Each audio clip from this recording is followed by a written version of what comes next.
बिस्मिल्लाहिर्रहमानिर्रहीम, अस्सलाम वालेकुम। मैं सैयद इमरान शफ़क़त आपकी खिदमत में हाज़िर हूँ एक सवाल लेके। सवाल ये है कि क्या हमारा इस बुनियाद पर गुजारा हो सकता है कि हमारा वज़ीर आज़म बहुत हैंडसम है?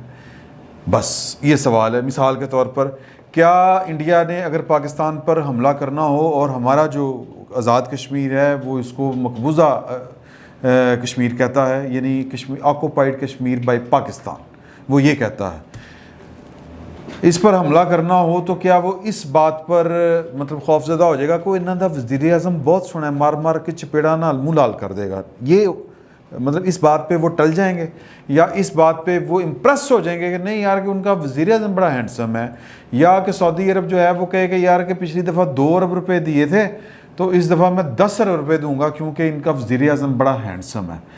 नहीं हो सकता ना ऐसे, बिल्कुल इसी तरह नहीं हो सकता जिस तरह कि कोई बच्चा जाके अपने स्कूल में कहे कि मेरे अब्बू के पास फ़ीस देने के तो पैसे नहीं हैं लेकिन मेरा अब्बू बहुत हैंडसम है, तो क्या वो तो स्कूल वाले कहेंगे ना कि चूल्हे जब अपने प्यो नूं सानूं पैसे दे, यही जवाब होगा ना उनका। इसी तरह हमारा जो चौकीदार है महल्ले का, गली का, वो बहुत हैंडसम अगर है, वो उमूमन पठान होते हैं, हमारे बिल्लियाँ आँखां वाले पठान चौकीदार होते हैं, तो क्या चोर सिर्फ इस वजह से चोरी नहीं करेंगे कि बहुत हैंडसम है यार इनका चौकीदार, तो हम चोरी नहीं करेंगे? शर्म आनी चाहिए पाकिस्तान तहरीक इंसाफ के मीडिया सेल को, जिसकी बुनियाद के ऊपर प्रोपेगेंडा करके इमरान खान साहब जो हैं वो इस मुल्क पर काबिज़ हैं या इस मुल्क पर हुकूमत कर रहे हैं। माफ़ी चाहता हूँ मैं उन लोगों से जिनको मेरा ये लफ्ज़ काबिज़ जो है वो बुरा लगा। वो अपनी किसी अहलियत की बुनियाद पर नहीं, महज प्रोपेगेंडे की बुनियाद पर इस मुल्क या इस रियासत के ऊपर आके वो बराजमान हैं या ला के बिठा दिए गए हैं। सऊदी अरब में सिंगल कपड़ों में मैं आपको एक वाक़या सुनाने लगा हूँ कि वो वज़ीर आज़म साहब जो चले गए, काफ़ी रुड़ गई उत्ते कपड़ों के ऊपर। तो अब वो होटल जिसमें ठहरे हुए थे तो वो कह रहे हैं कि जी कि ये अब सुबह आपने बादशाह सलामत से मुलाकात फरमानी है तो सर दूसरे कपड़े दें, आपको इस्त्री करके दे दें। तो कहते हैं मेरे को तो दूसरे कपड़े ही नहीं है, मैं एडा यतीम हाँ। तो वो एक अफसर जो साथ में था, एक अफसर, वो अफसर जो अब कहता है कि मेरा की कर बैठा, तब वो बड़ा जनाब यूं लहक लहक के ये वाक़या सुनाता था कि एडा सादा वज़ीर आज़म।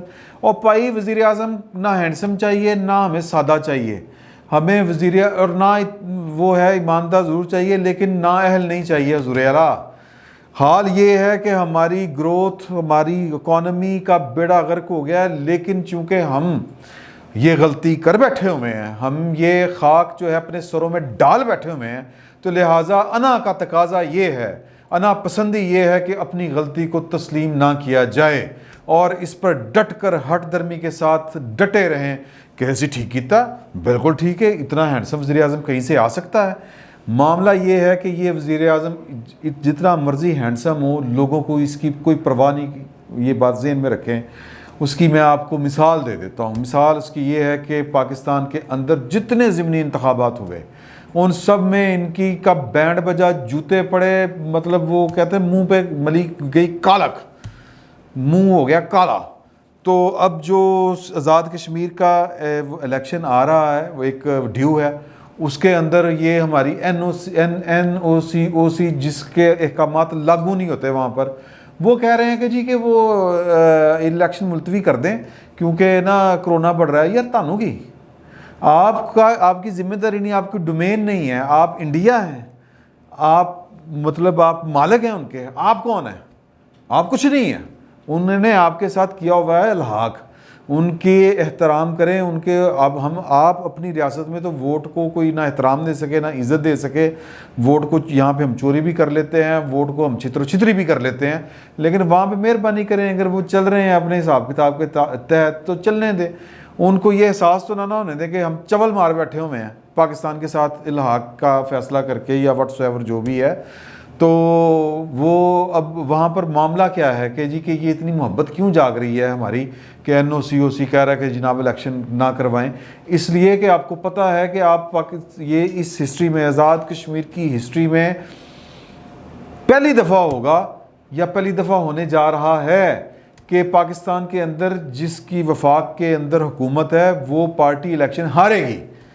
क्यों हारेगी? पायन उनके पास अब जोड़ तोड़ कर रहे हैं, मतलब उनके बंदे उठा उठा के अपनी पार्टी में शामिल कर रहे हैं। क्यों कर रहे हैं? कि कैंडिडेट नहीं मिल रहे, उनको वहाँ पर उम्मीदवार नहीं मिल रहे। अच्छा क्यों नहीं मिल रहे? क्योंकि वज़ीर आज़म हैंडसम तो बहुत है लेकिन नालायक बहुत है, उसने किया कुछ नहीं है। वो आज ये तस्वीर मेरा ख्याल है प्रोड्यूसर साहब को दिखा देनी चाहिए कि बिलावल भुट्टो जरदारी साहब वो तस्वीर शेयर कर रहे हैं कि जी कि ये बंदर जो है वो इस्लामाबाद में आ गया है, वो दरख्त पे चढ़ के बैठा है। तो भाएं दरख्तां ते चढ़े हुए ने इत्थे सारे इस्लामाबाद दे विच, क्योंकि करने कराने का कुछ है नहीं। वो मैं वीडियो देख रहा था, एक क्या महज इत्तफाक कह लें आप इसको, कि डॉक्टर यूनुस भट्ट हैं, बड़े मज़ाह निगार हैं, तंज़ो मज़ाह के बड़े माहिर हैं।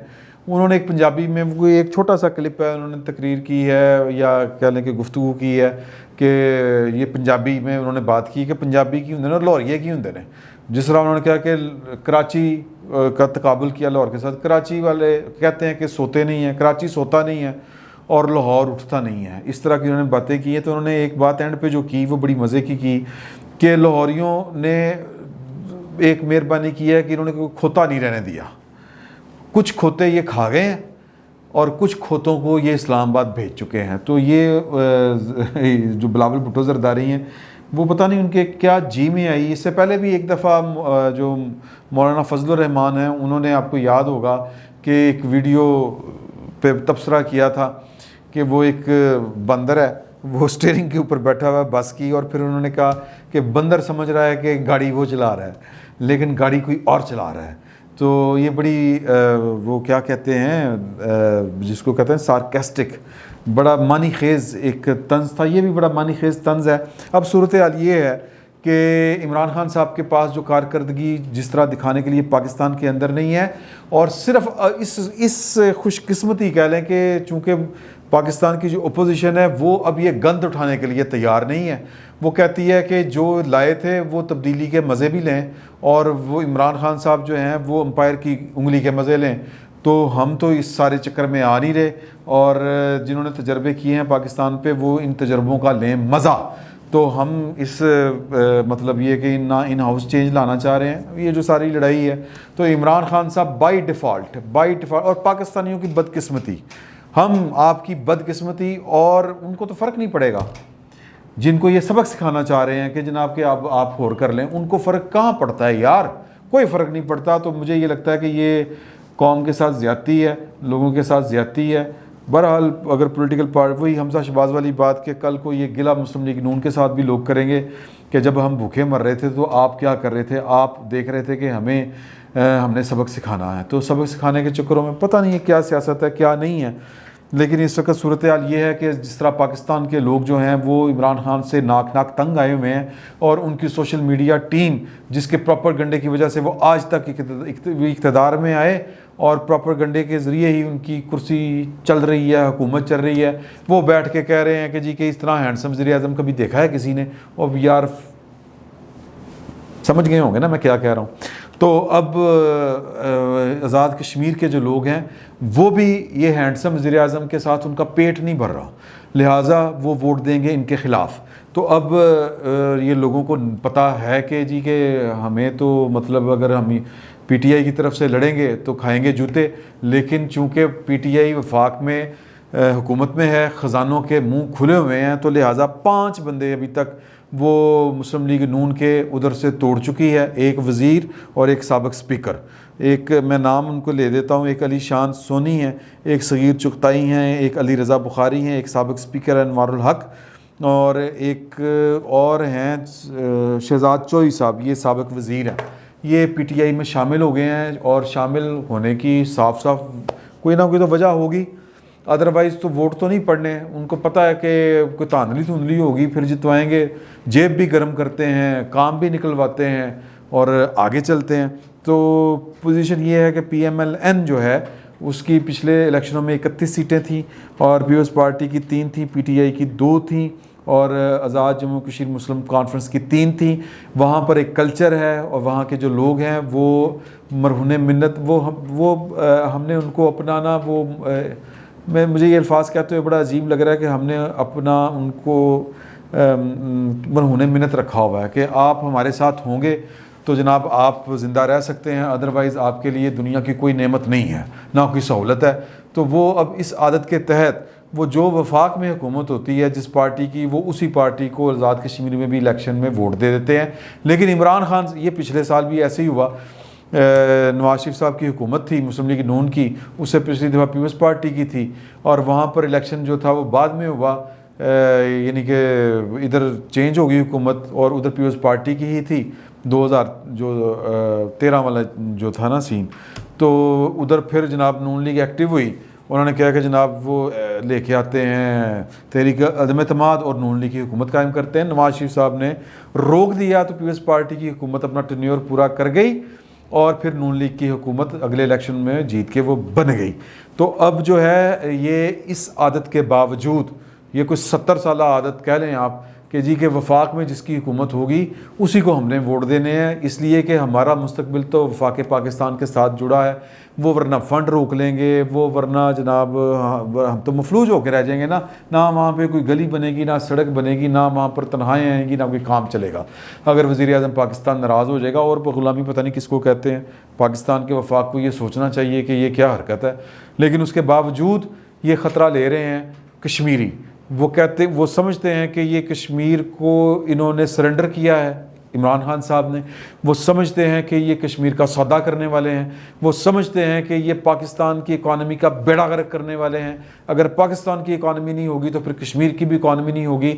इमरान खान की शिकस्त फाश नज़र आ रही है, लेकिन इमरान खान साहब पूरी धौंस जो उन्होंने डस्का में की थी वो पूरी धौंस और धांधली करेंगे, ज़रूर करेंगे, फिर ये इलेक्शन जीत सकते हैं, या जोड़ तोड़ करेंगे या फिर कुछ भी करेंगे, फ्लोर क्रॉसिंग करेंगे। वहाँ पर तो कवानीन भी उस तरह के नहीं हैं।